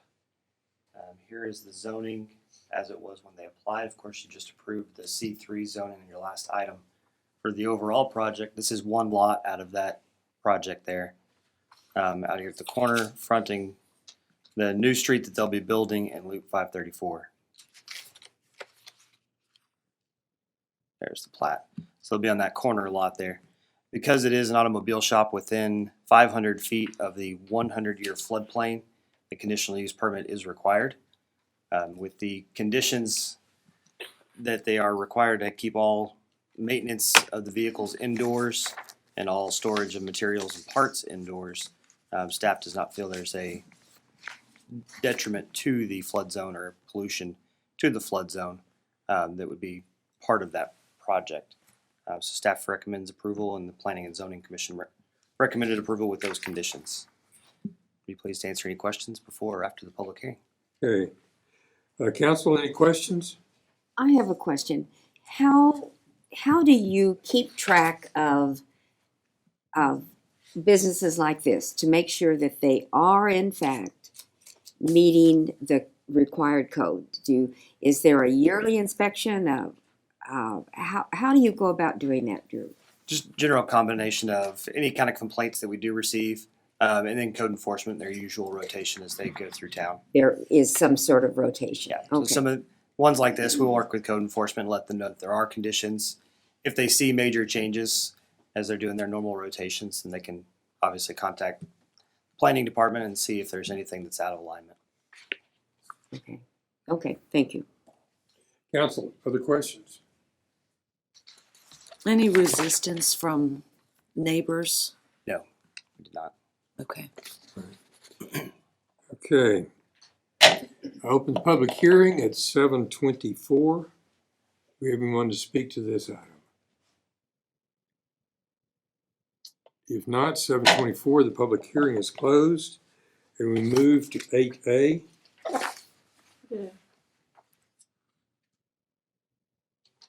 Need a motion. What? Yes, Need we a need motion. Motion. We need to. Oh, vote on sorry, this. yeah. Okay, Oh, a that- motion on that last item. I move that we approve resolution number 18-2022. Need a second? Where's our second? Wait a sec, I'm sorry. 1820, yes, I'll second that. Okay, we got a motion second. I was on the wrong item. Oh, yeah, No, I was making sure we're all good. okay. She was saying wait. You all right? I'm good. Okay, I'm gonna all go right. ahead with my second. Okay. All in favor, if you'd let me know by the upraised hands, and it carries unanimously. Now, Ms. McLennan, if you'll read 8A in. Resolution number 19-2022, a resolution adopting the updated Kerrville Parks Recreation and Open Spaces Master Plan, and there are no citizen speakers. Okay, all right. Good evening, Mayor and Council. Pursuant to last week's workshop between the Council and the Parks and Recreation Advisory Board, the updated Parks Master Plan is on your agenda this evening for resolution adoption, consideration, and review for public consumption. We are updating this plan for a couple of reasons. The age of the plan, it is currently 14 years old and too old to be grant eligible. And it is an action item within Kerrville 2050, and I'll review that in a moment. Our goal for this update includes updating the 2008 plan to coincide with Kerrville 2050, update the plan with current projects and operations, incorporate public and community input, incorporate Parks and Recreation Advisory Board and city leadership input, and follow state and national guidelines. As I mentioned, this update corresponds directly with Kerrville 2050. Guiding Principle 4 calls for an updated Parks Master Plan. Guiding Principle 5 reiterates the need to invest in existing parks, which is consistent with the results of our plan. And Action Item 4.1 tasks us with developing a plan that rethinks parks. The update process began in spring of 2021. The process consists of the following steps. Designate a steering committee. The Parks and Recreation Advisory Board was designated as a steering committee. Identify projects for plan inclusion. City staff and the Parks and Recreation Advisory Board identified draft projects. These projects are heavily based off of Kerrville 2050 for consistency and needs identified by staff and the board. Present projects to the steering committee for discussion and prioritization.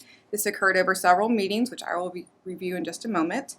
A public input process, drafting the actual master plan updates based on the results, approvals and adoption, and then final submittal to the Texas Parks and Wildlife Department. The public input process was engaged for feedback and input. The Parks and Recreation Advisory Board, the Plan Steering Committee met on the following dates in 2021, March 25th, April 27th, June 1st, September 7th, October 12th, December 5th, 15th, and March 10th of 2022. A public input meeting was also held on December 15th, 2021 at the Diedert Center with approximately 50 in attendance. And also for convenience, for those unable to attend the meeting, we also offered the ability to email feedback directly to staff, which we incorporated into the list. And I received a couple of dozen emails as well during that time. After that, we offered an online survey. The survey was a culmination of priorities identified to date in the process and presented for additional feedback. We had 104 participants in the online survey. The survey was offered on the city's website, social media platforms, email blasts, and a press release was issued. Next, as you recall, a joint workshop was held last week on the 19th between the City Council and the Parks Board. And as a reminder, all board meetings are posted and open to the public pursuant to the Texas Open Meetings Act. The complete results are included in the master plan that was reviewed at the workshop in detail, and I just wanted to highlight the priority parks that were identified in the plan by the community. Number 1, and these are in priority order. Number 1 is Singing Wind Park. Number 2, the Olympic Pool. Number 3, Kerrville Shriner Park. Number 4, Louise Hayes Park. Number 5 is miscellaneous park items. And just to clarify, that's a list of items that can be combined between all the parks that did not signify enough to place them in their own category. Number 6 was River Trail and Trails. 7 was a Scott Shriner Golf Course. 8, the Guadalupe River and riparian areas in Nimitz Lake. And 9, dog parks. The full document was not included in the agenda packet due to its size, but as mentioned in the agenda bill, it was available for review in the city secretary's office, and it's on the city website, which also includes details of the planning efforts in the process. As I mentioned in the workshop, the draft presented was still a work in progress, and there's minor changes to the final draft, which is before you. Changes included formatting, typo corrections, adding acknowledgments in our mission statement, and general cleanup, including adding pictures. There were no substantial changes to the content or projects. This version was also emailed to the council last week. Moving on to the approval process. The plan and approval adoption process consists of the following: review and approval by the Parks and Recreation Advisory Board, which was unanimously approved on March 10th. Preliminary submittal to the Texas Parks and Wildlife Department. They approved the draft on March 21st. Approval by the Kerrville City Council by resolution adopting the plan that's on your agenda for this evening. And then final submittal to the Texas Parks and Wildlife Department. Once the City Council adopts the plan by resolution, we will then be able to formally submit the final document to the state. So this evening, staff recommends adoption of resolution number 19-2022, adopting the revised plan. Again, it's not a rewrite, it's an update to the plan. And I will now turn it back over to you for any questions I'm happy to answer. Council, you have questions on this item? I just have a comment. I just wanted to say that with 13 grandkids, I use those parks regularly. And it's refreshing to see how far they've come in the 18 years that I've been using those parks with those grandkids. Thank you very much for that. And I just want to say thank you for a great job. This took a lot of work. Yeah. Appreciate it. Let me ask you, what do you hear in general about what the citizens like about the parks? In general, what I typically hear is the amount of parks that we have and the variety and diversity in the park system. There's a lot to do. Each park is a little bit different. Yeah, okay, all right, good. Well, I tell you, I think, and I was talking to some folks this week, I think the leadership of our departments is so strong, and this kind of planning with the citizen input and everything else, I just think it's great. All right. Okay, do we have any speakers? Mr. Garcia? Oh, wait, go ahead. Do we have any speakers? No. Okay, Mr. Garcia. I'll echo the thanks from my colleagues, and it was long overdue, but I'm happy we're doing it, right? And that's what we're here to do, is figure out what needs to be done and then get it done. And so thank you to the Parks and Recreation Department, and then to the advisory board and the community members who came and got involved in that process. This is one of the steps forward, to getting something for our families and youth and everybody, like Councilmember Hughes said. So it's a step forward, and I appreciate y'all's efforts in that.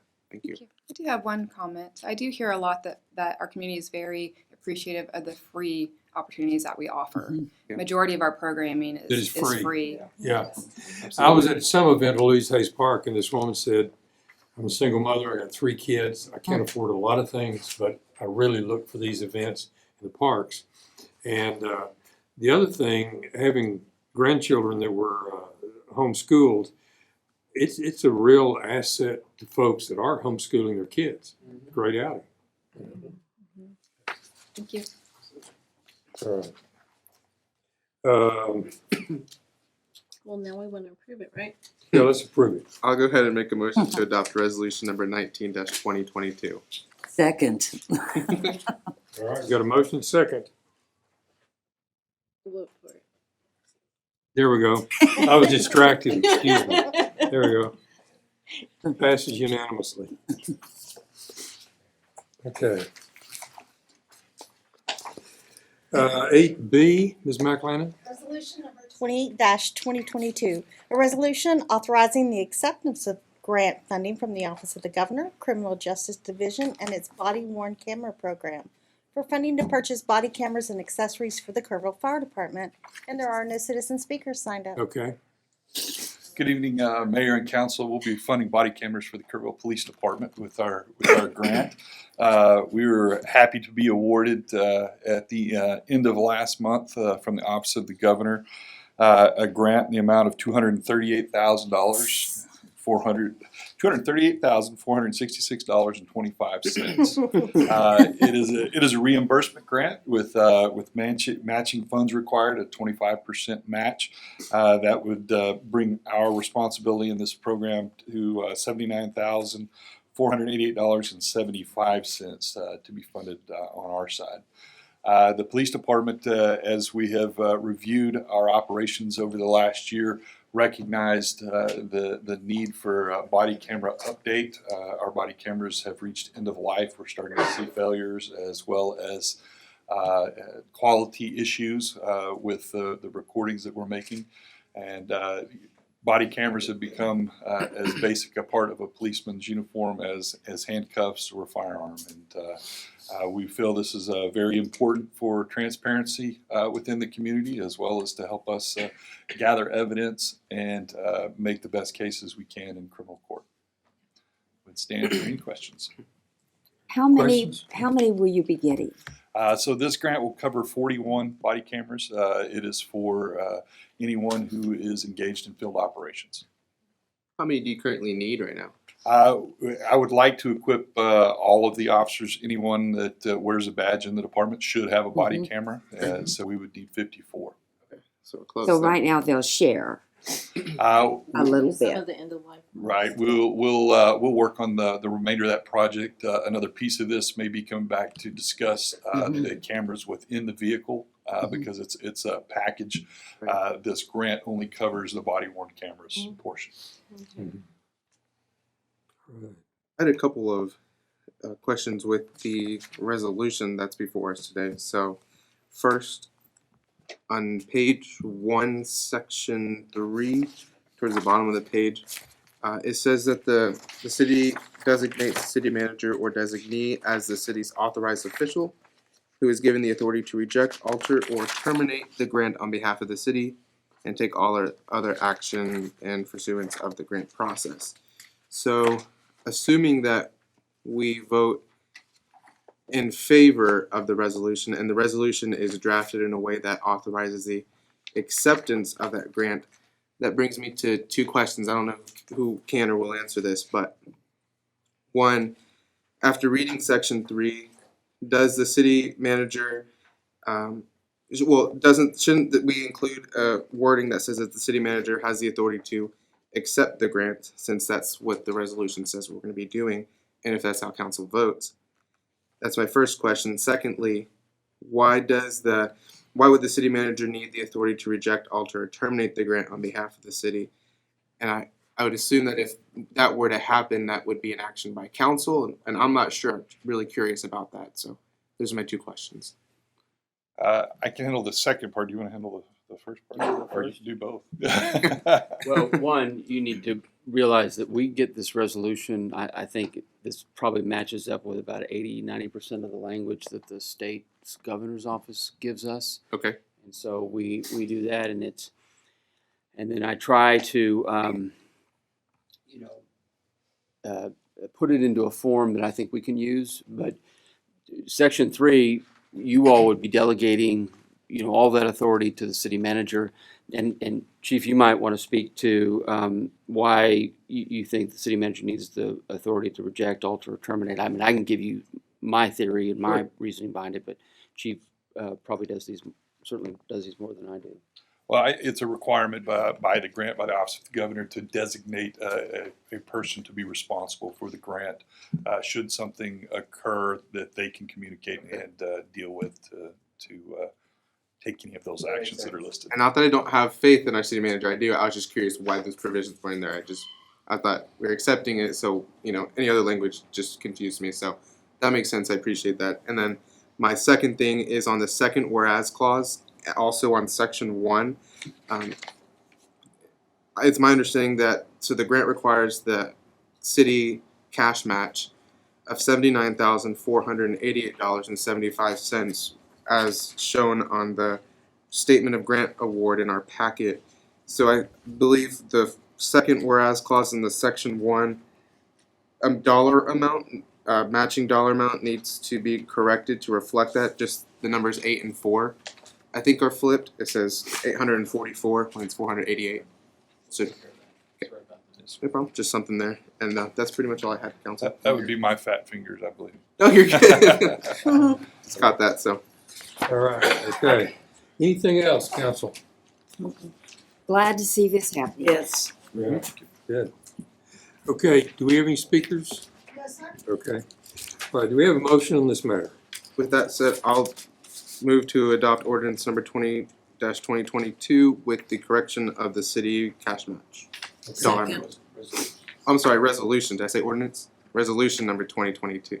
20-2022. Thank you. Okay, do we have a second? Yes, over here. Okay, she is, all right. All in favor, let it be known by that raised hand, and it carries unanimously. Now, these next two items could be done in open session, or we could move them to executive session. I will just state, I think they're straightforward. We've dealt with them, been informed that we can go ahead and deal with it in open session, would be my opinion. I agree. Okay. Anybody want to do an executive session? Okay, all right. No. Then if you'll read 8C in for us. Donation of a work of art to the City of Kerrville, Texas, and related agreement. All right. Mayor and Council, about a month ago, I had the great opportunity to come before you and speak to a piece of art that was being donated by the LDB Corporation. We're very fortunate in that at that time I had informed you that estate was up for sale, it was up for auction. I had 3 pieces of art on it. In the process of divesting themselves of that property and selling that property, and in combination with the new ownership, the LDB Corporation is actually looking at making another generous donation of another piece of art that was located on that property. This piece of art, again, fits in with Western art, bronze statue. It is titled Winning the Iron Shirt, and that's by Mr. Fritz White, who passed away in about the 2010 timeframe. It is a different artist than the piece of art, The Thanked for the Rain, which was done by Mr. Bealey, which we talked about last time. Again, it is a bronze statue. It stands almost 22 feet tall from tip to top, and it's quite a dramatic piece, as you can see there. Really, no differentiation between the agreement that you have before you today, which is a separate agreement from the Bealey agreement, other than we have more flexibility with the ultimate location, which has not been determined at this time. As you recall, that one was really donated to the city with the intent, the Bealey piece of art, The Thanks for the Rain, with the intent that that moves towards the Heritage Center. So we will continue to work with the new owner in regards to this piece of art as far as timing goes, and then continue to work with council and the community as far as the ultimate location. Again, not determined at this time. Be happy to answer any questions you may have. And again, we are just so thankful to LDB Corporation for this generous gift, and it's been a pleasure working with Ms. Brinkman throughout the process. Right. We visited this sculpture today, and the other sculpture that is being donated, and it was really very exciting. These are dramatic and good. And the history that goes with this is very exciting. It's very interesting also. Okay. All right. Council, questions? I was just curious, do we ever get any finalized numbers or estimates on what the delivery and installation costs are going to be? So Ms. Brinkman actually had the cleaning already accomplished for the piece of Bealey art, as we had mentioned last time. Right. For the because we now have the 2 pieces, ultimately when we do look to do the moving, we'll probably, if we are able to achieve that at a similar time frame, to help reduce costs. But the estimates were going to be, less than $10,000 for each piece of art as far as the moving costs. We hope maybe we'll be able to save a little bit more, given that we're moving to. I do at the same time. But we'll be exploring that, obviously, coming back to council as that gets closer. Sure. Okay. And I think it's important to note there's only 2 of these. That's correct. Yeah. So this piece of art, different from the Bealey piece, where there were 3, but actually was the only one that had the LD Brinkman brand on it. There are 2 of these. There's currently one that is displayed in Loveland, Colorado, publicly. So, but yeah, there's only 2 in the world. Yes. Remind me the name of the sculptor of the cowboy praying for the rain. Thanks for the Rain is Mr. Bealey. I'm not recalling the first name, but Beeley, I believe. Okay. All right. Okay. We have no one signed up? No, sir. Okay. Then do I hear a motion on this matter? I will move that we authorize the city manager to negotiate and finalize an agreement for this piece of art. I'll second. Okay. Got a motion and a second. All in favor, let me know by the raised hands. Okay. Mayor, just clarification is Beeler. I'm sorry, Mr. Joe Beeler, Beler. So we'll make sure he gets credit. Okay.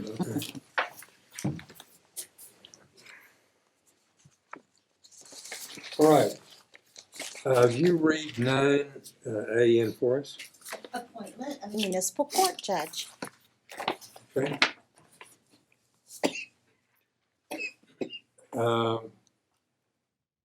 Who will speak to this? Yeah. So as you recall, we went through, per council direction,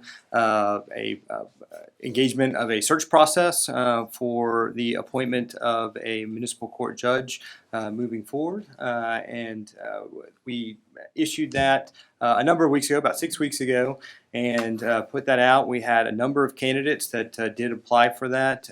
You all had the opportunity to review those applications and interview processes. And before you tonight, you have an opportunity to make an appointment. All right, good. Thank you. All right. Discussion on this, council? I think we should just move to an appointment. Okay. All right. Then, now, we shouldn't keep the name secret, right? No, you can you make the appointment by name. Yeah, okay. So, go ahead. No. So this is the appointment of Lucy Pearson as municipal court judge. And she previously served as a prosecutor there. All right, council, any other questions? Any questions from the citizens? I will second that. That was a motion, right? Yes. Yes, I will Okay. second that. Okay. All right, all in favor of that motion, if you let it be known by the raised hand. All right. Is Ms. Pearson here? Okay. Call her in for a treat. I mean, it's just me. Oh. I'm telling you. I'm sorry. Y'all to wait for a long time. Oh, neat. Can I sit here? Oh, no, let's come up here. Oh, up here, come on, guys. Everyone? Everybody, come on. Everybody?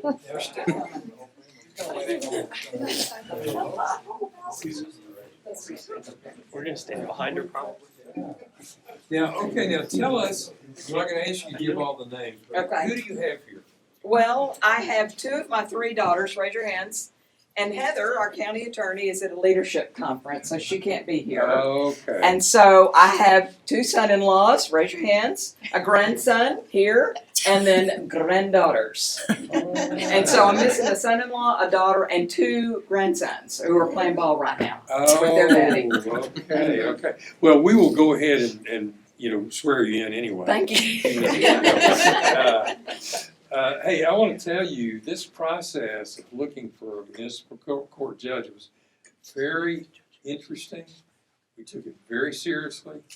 We had some very good candidates. And guess who came out number 1?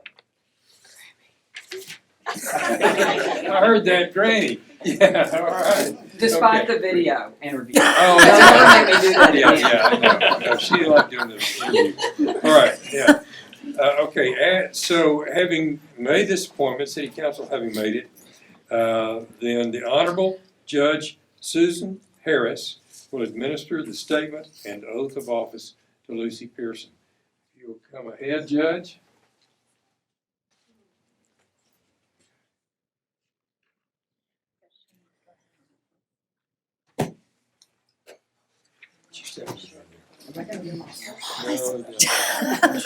Right.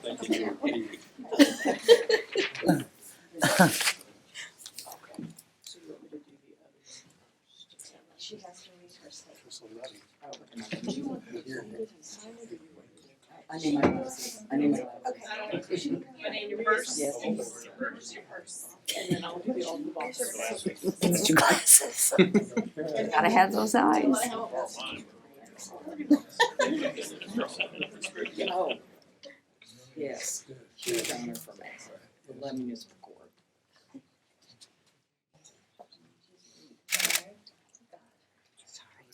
I, Lucy Pearson, do solemnly swear or affirm that I have not directly or indirectly paid, offered, promised to pay, contributed, or promised to contribute any money or thing of value, or promised any public office or employment for the giving or withholding of a vote at the election at which I was elected, or as a reward to secure my appointment or confirmation, whichever the case may be, so help me God. All right, okay. Judge?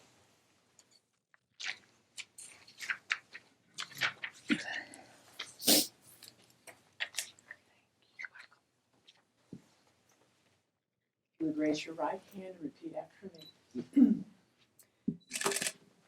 the name and the authority In the name and the authority of the state of Texas, of the state of Texas, I, Lucy Pearson, I, Lucy Pearson, do solemnly swear do solemnly swear that I will faithfully that I will faithfully execute the duties execute the duties of the office of the office of City of Kerrville of City of Kerrville Municipal Court Judge Municipal Court Judge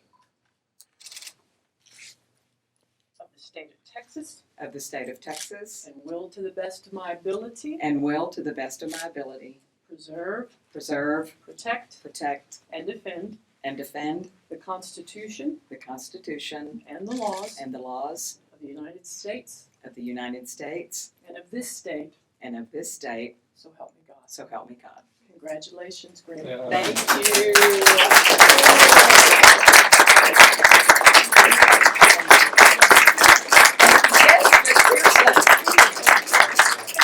Very good. Thank you. Thank you, All right. thank you, thank you. And journalists who are here, I think it'd be interesting for you to ask her about her time as a teacher here. Oh, wow. Did I teach any of them? I don't know, maybe. Hey, this is exciting. So great to have you on board for this. I'm telling you, it is such an honor. I love municipal court.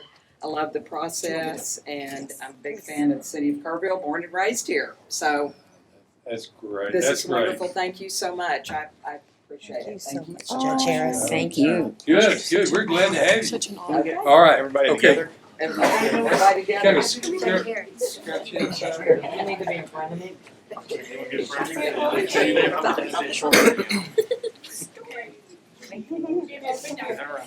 Everybody in it, yeah. Okay, can you do it?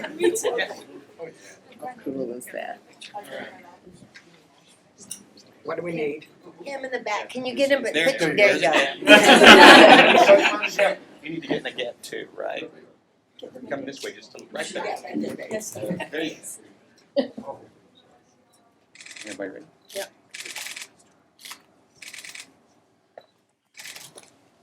Great picture. Great, thank you. That is the Thank greatest you. family.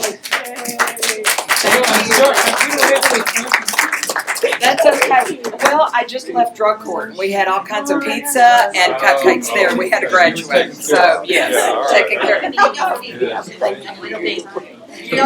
I'm looking forward to. Oh. Thank you. All right, Judge. Judge. Okay, do we have any items for future agendas? Thank you, Judge. Okay, thank you. Thank you. Thank you. We have any items for future agendas?